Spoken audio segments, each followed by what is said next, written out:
दोस्तों, धरती का जैविक इतिहास बहुत पुराना रहा है। एग्जैक्टली बताएं तो करीब 3.4 बिलियन साल पुराना।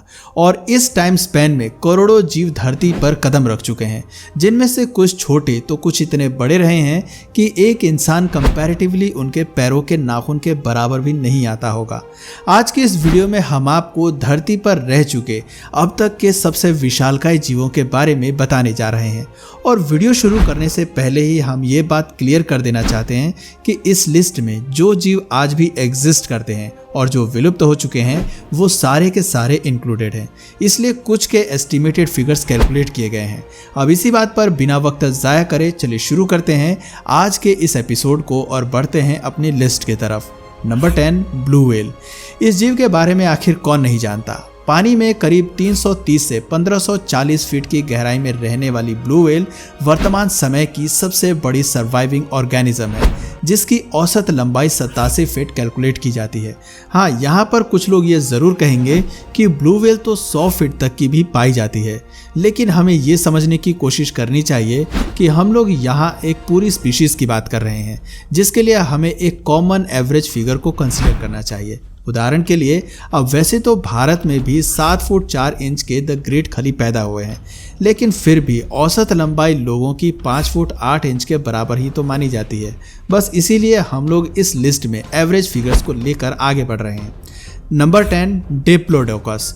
डिप्लोडोकस की खोज साल 1877 में S.W. विल्सन ने की थी और इसका स्ट्रक्चर देखकर आप अंदाज़ा लगा सकते हैं कि आखिर इसे सबसे विशालकाय जीवों की लिस्ट में क्यों इंक्लूड किया गया है। बेसिकली इनके स्कल से कनेक्टेड इनकी स्पाइन एक सीधी रेखा में इनकी पूंछ तक जाती थी, जिस वजह से इन्हें सबसे लंबी स्पाइन वाले ऑर्गेनिज्म में से एक के रूप में इसे देखा जाता है। हालांकि इनकी अच्छी खासी लंबाई की वजह से ये शिकारियों से तो काफ़ी हद तक बच जाते थे, लेकिन आज से 66 मिलियन साल पहले जब माउंट एवरेस्ट के साइज का एक उल्कापिंड धरती से टकराया तो उसके टकराव से अपने आप को ये बचा नहीं पाए, जिस कारण उस इम्पैक्ट के साथ ही इन डायनासोर्स का भी नामो निशान मिट गया।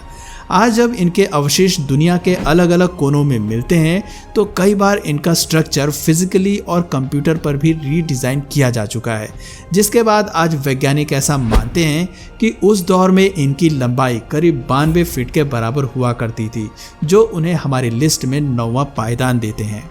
नंबर 8, एंटार्क्टोसॉरस। नाम से ऐसा लग रहा होगा जैसे ये डायनासोर अंटार्कटिका में रहते होंगे, लेकिन यहाँ पर इनके नाम का मतलब कुछ और ही है।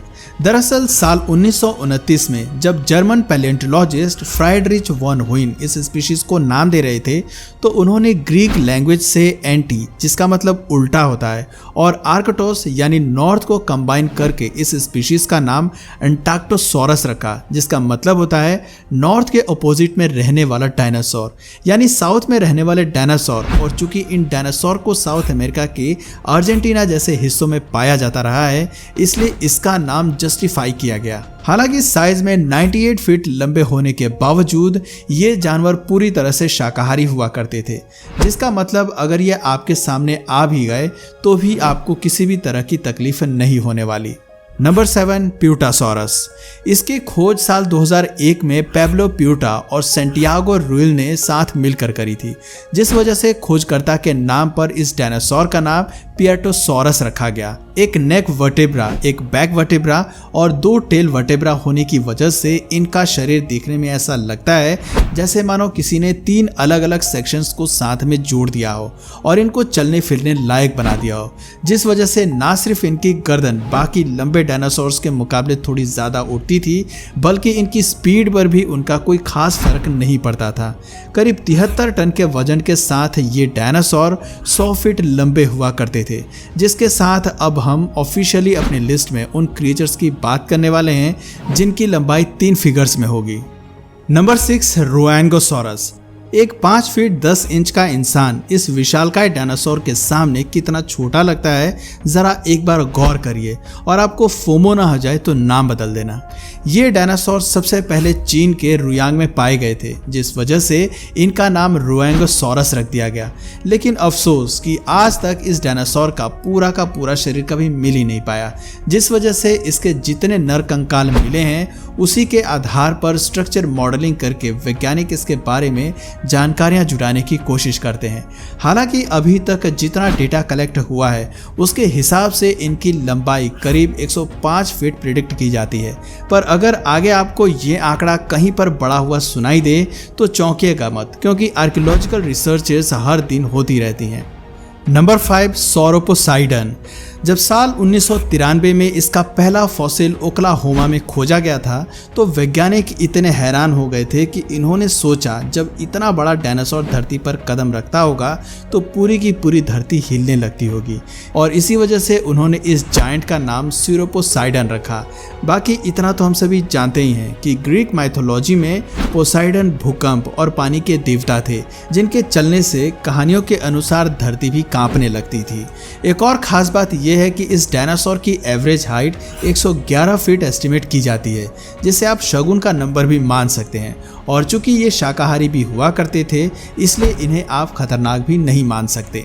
नंबर 4, अर्जेंटीनोसॉरस। अब अंटार्कटिकोसॉरस भले ही अंटार्कटिका में नहीं मिलते थे, लेकिन अर्जेंटीनोसॉरस अर्जेंटीना में ही मिला करते थे। जी हाँ, वही अर्जेंटीना जहाँ के लियोनेल मेसी की टीम ने इस साल फुटबॉल वर्ल्ड कप जीता था। वैसे तो अर्जेंटीना और उसके आसपास के इलाकों में पैलेंटोलॉजिस्ट भरे पड़े हैं, जिस वजह से डायनासोर से संबंधित रिसर्च तकरीबन हर रोज होती रहती हैं और हर महीने ही कोई ना कोई नया कंकाल बाहर निकलता है। लेकिन इतने सारे डायनासोर्स की आबादी होने के बावजूद अर्जेंटीनोसॉरस 114 फुट की हाइट के साथ इतना ज्यादा बड़ा था कि इतने डेंसली पॉपुलेटेड एरिया में उससे लंबा कोई था ही नहीं। एटलीस्ट 1993 तक तो सब यही मानते थे, लेकिन इसके बावजूद अगर ये टॉप 3 में नहीं आ पाया है तो सोचो डायनासोर्स कितने ज्यादा बड़े होते थे। नंबर 3, पाटागोटिटन। अर्जेंटीनोसॉरस को बहुत ही छोटे मार्जिन से 118 फीट की लंबाई के साथ पैटागोटिटन ने पीछे छोड़ा, और ये आंकड़ा इतना लेटेस्ट है कि इसकी खोज भी अभी 2014 में ही हुई थी और इसे ये नाम भी 2017 में ही ऑफिशियली दिया गया था। हालांकि दोनों ही डायनासोर्स में इतना कम फासला इसलिए है क्योंकि पैटागोटिटन अर्जेंटीनोसॉरस की ही सिस्टर स्पीशीज कही जाती है, लेकिन पैटागोटिटन के अवशेषों में कुछ ऐसे कैरेक्टरिस्टिक्स देखने को मिलते हैं जो किसी भी दूसरे डायनासोर में डिटेक्ट नहीं करे जाते, जिस वजह से यह न सिर्फ अपनी स्पीशीज का इकलौता डायनासोर बन जाता है बल्कि एक्सक्लूसिविटी के कारण इसका एग्जिस्टेंस भी कहीं ना कहीं एक मिस्ट्री है। नंबर 2, मारापोनिसॉरस। 1870 के दशक में इस डायनासोर का सिर्फ और सिर्फ एक फॉसिल खोज के दौरान मिला था, जो अपने आप में इतना बड़ा था कि इसकी लंबाई 170 फीट डिक्लेयर कर दी गई थी। हालांकि बड़े अचंभव की बात है कि 1870 के उसी दशक में ये फॉसिल रिसर्च और स्टडी करने के बाद अचानक से कहीं गायब भी हो गया, जिसका पता आज तक नहीं लग पाया है। और यही वजह है कि इससे रिलेटेड सारी स्टडी हम लोग सिर्फ और सिर्फ उस वक्त की ड्राइंग्स और स्टडी मटेरियल से ही करते हैं।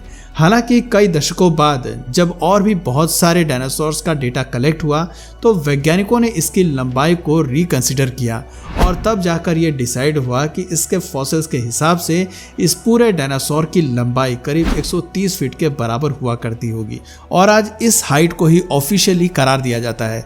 और शायद तब तक इसमें कोई संशोधन भी नहीं होगा जब तक इस डायनासोर का पूरा दूसरा कंकाल नहीं मिल जाता। नंबर 1, सुपरसॉरस। जिस तरह सुपर हीरोज में सुपरमैन को सबसे ज्यादा ताकतवर माना जाता है, उसी तरह डायनासोर्स में भी सुपरसॉरस जैविक इतिहास का सबसे विशालकाय जीव रहा है। 137 फीट की लंबाई के साथ इस जीव ने लेट जुरासिक पीरियड में नॉर्थ अमेरिका के सभी डायनासोर्स को डोमिनेट करके रखा था। 1973 में जब ओरिजिनली इसकी खोज की गई थी तो इनके अवशेष उस वक्त के हिसाब से बहुत बड़े थे और माना गया था कि ये डायनासोर 117 फीट लंबे हुआ करते होंगे।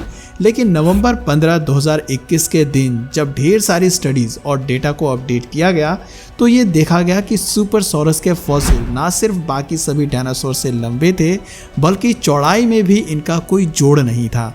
और इसीलिए जब दोबारा से पैलेंटोलॉजिस्ट ने इसके रिकॉर्ड्स को खंगाला तो मॉडर्न साइंस की मदद से काफ़ी सारी नई चीज़ें सामने आई, जिसके बाद फाइनली ये निष्कर्ष निकाला गया कि इन डायनासोर्स की एवरेज लंबाई 137 फीट हुआ करती थी। थी, जिसके बाद बढ़ते बढ़ते ये 155 फीट लंबे भी बन सकते थे।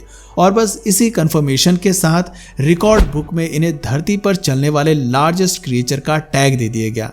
तो देखा दोस्तों, किस तरह से पहले के ज़माने में जीव इतने लंबे और बड़े हुआ करते थे कि उनके सामने हमारी करंट लार्जेस्ट क्रिएचर भी किसी बच्ची की तरह ही लगती है। वैसे अगला वीडियो आप किस टॉपिक पर देखना चाहेंगे हमें नीचे कमेंट सेक्शन में ज़रूर बताएं। और अगर इस वीडियो से आपको कुछ नया जानने या सीखने को मिला या फिर इंटरेस्टिंग लगा तो प्लीज़ इस वीडियो को एक लाइक करके अपने फ्रेंड्स और फैमिली में से ज़रूर शेयर करें।